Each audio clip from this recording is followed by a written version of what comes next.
7 राज्यों की 13 विधानसभा सीटों पर हुए उपचुनाव के नतीजों का ऐलान हो गया है। लोकसभा चुनाव के बाद एक बार फिर से इंडिया अलायंस का दबदबा देखने को मिला है। 13 सीटों में से 4 कांग्रेस और तृणमूल कांग्रेस ने जीती हैं, जबकि 2 सीटें बीजेपी के पास गई हैं। वहीं तमिलनाडु में इंडिया गठबंधन की डीएमके को 1 सीट और पंजाब की जालंधर पश्चिम में आम आदमी पार्टी को जीत मिली है। बीजेपी ने एमपी और हिमाचल प्रदेश की एक सीट पर जीत दर्ज कर ली है। वहीं देवभूमि कहे जाने वाले उत्तराखंड में बीजेपी को 2 सीटों पर हार का सामना करना पड़ा है। अयोध्या के बाद बीजेपी एक और धार्मिक स्थल बद्रीनाथ हार गई। यहाँ पर कांग्रेस के लखपत सिंह बुटौला ने बीजेपी के राजेंद्र भंडारी को 5000 से ज्यादा वोटों से हरा दिया, जबकि उत्तराखंड की मंगलौर विधानसभा सीट भी कांग्रेस के कब्जे में आ गई है। उपचुनाव के नतीजे को देखने से साफ है कि लोकसभा चुनाव का असर अब भी देश में देखने को मिल रहा है। राजनीतिक एक्सपर्ट्स का मानना है कि जिस तरह के लोकसभा चुनाव के नतीजे आए थे,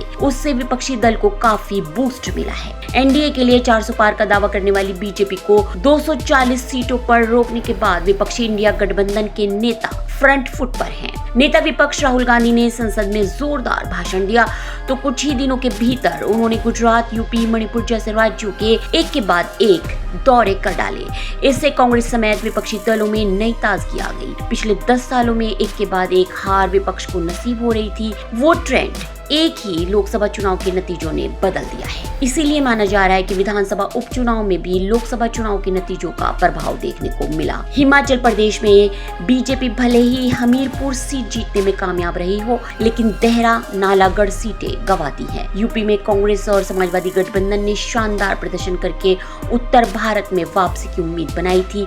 वहीं उत्तराखंड और हिमाचल के उपचुनाव के नतीजों के बाद भी कायम रखी है। कई राज्यों में स्थानीय कारण भी बीजेपी की हार की वजह बने हैं। जैसे उत्तराखंड की बद्रीनाथ सीट पर बीजेपी की हार के पीछे कई स्थानीय वजह मानी जा रही हैं। ऑल वेदर रोड जैसी विकास परियोजनाओं, पुरोहितों की नाराजगी बीजेपी को भारी पड़ी। इसी तरह से उत्तराखंड में भी विकास प्रोजेक्ट्स के लिए पेड़ों और जंगलों को काटे जाने के खिलाफ विरोध प्रदर्शन होते रहे हैं। वहीं पंजाब में आम आदमी पार्टी से बीजेपी में आए शीतल अंगुराल को जनता की नाराजगी का सामना करना पड़ा। जालंधर पश्चिमी विधानसभा सीट पर शीतल आम आदमी पार्टी से विधायक थे, लेकिन लोकसभा चुनाव के दौरान वो बीजेपी में शामिल हो गए थे। चुनावी नतीजों से साफ है कि आपसे बीजेपी में शीतल का जाना जनता को पसंद नहीं आया और उन्होंने आम आदमी पार्टी के कैंडिडेट मोहिंदर भगत को जीत दिलवा दी। Bureau report, ST news.